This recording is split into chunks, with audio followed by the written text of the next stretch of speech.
Madaling gumawa ng pangalan sa NBA, pero ibahin nyo ang 22-year-old na si Ant-Man dahil siya na ngayon nakukumpara pa kay MJ. At sa 4 na taon niya sa Minnesota, mabilis na naging pag-arangkada ng kanyang karera. And siya na ngayon ang isa sa mga pinaka-iniidolo at pinakatakutang atleta sa liga.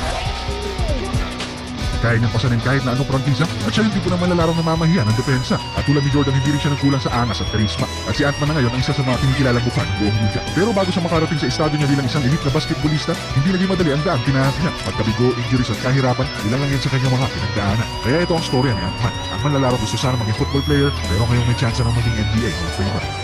Mag-umpisa ang kanyang kwento bilang isang atleta ng 7 taong gulang pa lamang siya, pero hindi basketball kundi football ang sports na kanyang dinodomina. At sa murang edad niya, kitang-kita ang potensyal niya bilang isang one-of-a-kind na atleta. Ang kanyang lakas, bilis, atletisismo ay dihamak na mas mataas kumpara sa ibang mga bata. Kaya nakataga na sana sa bato ang karera niya sa football, kung hindi lang sa isang pangyayaring bumago sa takbo ng kanyang istorya. Na-enjoy kasi ang kanyang paanong 13 taong gulang pa lamang siya, at ilang buwan din niya nilalaro mas sports siya ng umpisa. At ito ang naging rin nakabalik na alis pero dapat siya ni Ant-Man. Dahil nang ang pagdakdak ng bola ay unang niyang naranasan, hindi na siya lumingon pabalik sa kanyang pinanggalingan. Dinurol niya ang kanyang dugot pawis para ang basketball ay pag-aralan at mabilis na dimatunog ang kanyang pangalan. Pero kung sa dakdakan na talunan ay siya ay kinatakutan, hindi naman may tatanggi noon na hilaw pa siya sa ibang larangan. Ang kanyang ball handling, shot selection at kahit ang perimeter shooting niya ay kailangan pa niyang malalawan. Kaya sa kanyang panahon na sa Holy Spirit Prep, siya ang nanguna para bigyan ng kampeonato ang kanyang pupunan. Nag-average doon ng 29 points at 10 rebounds per game. Tapos siya sa high school bilang numero 1 recruit sa class of 2019. At sa kolehiyo naman, Georgia Bulldogs ang kanyang pinaglaruan. And bumasag kaagad siya ng franchise record sa unang game niya rito. Scoring 24 points, 9 rebounds and 4 steals, siya na ngayon ang may hawak ng rookie debut record na dating pagmamayari ni Dominic Wilkins. At si Edwards rin ang nag-iisang Bulldog na maka-score ng 37 points sa isang laro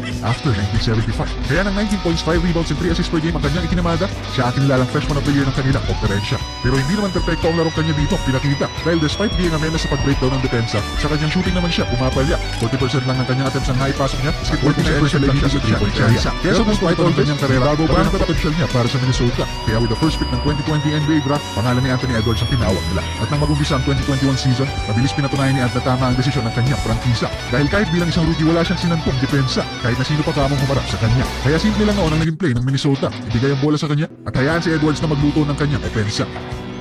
How good is that? Ang kanyang quick first step ang naging sakit ng ulo ng mga bumabantay sa kanya. At dahil ambidextrous si Edwards, kaya niya mag-finish gamit ang kanan at kaliwa. At ang kanyang jump shot din ay naging malaking asset ng kanilang sistema. May it step back or catch and shoot, walang naging problema yun sa kanya. Pero kung lahat ng yan ay mapagandaan ng depensa, kaya ka rin niyang sagasaan at pakainin ng bola. At yan ay dahil 42 inches lang naman ang vertical leap niya. Kaya kahit mga naglalaki ang sentro ay hindi rin nakaligtas sa kanya. Tinapos niya ang kanyang rookie season na 19 points, 5 rebounds, 3 assists per game, 6'9" average. Finishing second sa rookie of the year vote sa kanyang mga numero. Mula 49% na effective field goal na porsyento, naging 53% na sa season na ito. At nag-average siya rito ng 21 points, 5 rebounds, and 4 assists bawat laro. Pero more importantly, bukod sa kanyang talento, ang kanyang leadership para sa Minnesota ang kanyang pinakamalaking support dito. At sa kanyang playoff sa kanyang nakatro sa Memphis, nag-score siya ng 36 points na may 6 assists pang kasama. Kaya kahit sa serie ito ay natalo sila, ang performance naman ni Edwards dito ang nangibabaw sa opensa. Averaging 25 points per game, converting 46% ng kanyang attempts sa 3-point area. Kaya nagbalanse sa matapos ng serie, si Gobert ang una nila kinuha. Kaya ngayon meron ng katulong si Edwards sa depensa. At kahit na sa kanilang koponan ay siya ang pinakabata, siya ang pinangalang leader ng kanilang prangkisa. Sa loob at labas ng court, hindi siya pumalya sa pag-motivate ng kanyang mga kasama.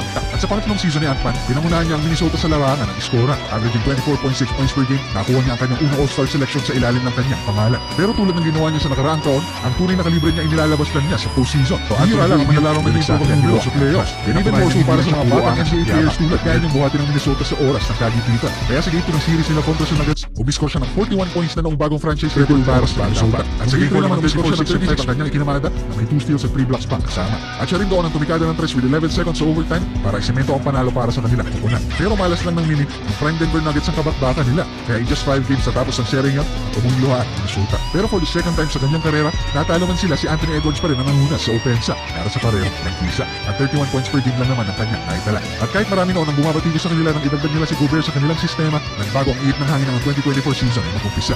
Nagtapos ang elimination ng 56-26 ang kanilang kartada, which is the all-time second best record ng kanila prangkisa. At sa season nito, mas sinemento ni Ant-Man ang kanyang pwesto sa liga. With 26-5-5 naman numero, nag-improve siya sa lahat ng kategorya. Kaya tinanghal muli siyang all-star doon at pinatunayan hindi siya gaya ng ibang superstars na magaling lang sa elimination, pero choker pagdating sa postseason. Sa unang round kontra Phoenix Suns, pinangunahan niya ang lahat ng scorers with 31 points per game, shooting 51% sa field and 44% from deep. At siya rin ang leader sa steals at assists ng Minnesota, kaya pinabulaan na niya ang lahat ng pagdududa sa kanyang playmaking at depensa. Pero more importantly, winalis nila ang isang super team na favorite sana sa kanilang konferensya. And ito ang kanilang unang panalo sa playoffs at tapos ang 2 dekada. Nilampasan din niya si KG Rito sa bilang ng 30-point playoff games para sa Minnesota. At sa semis nila kontra Nuggets, pinakita ni Edwards ang never say die mentality niya.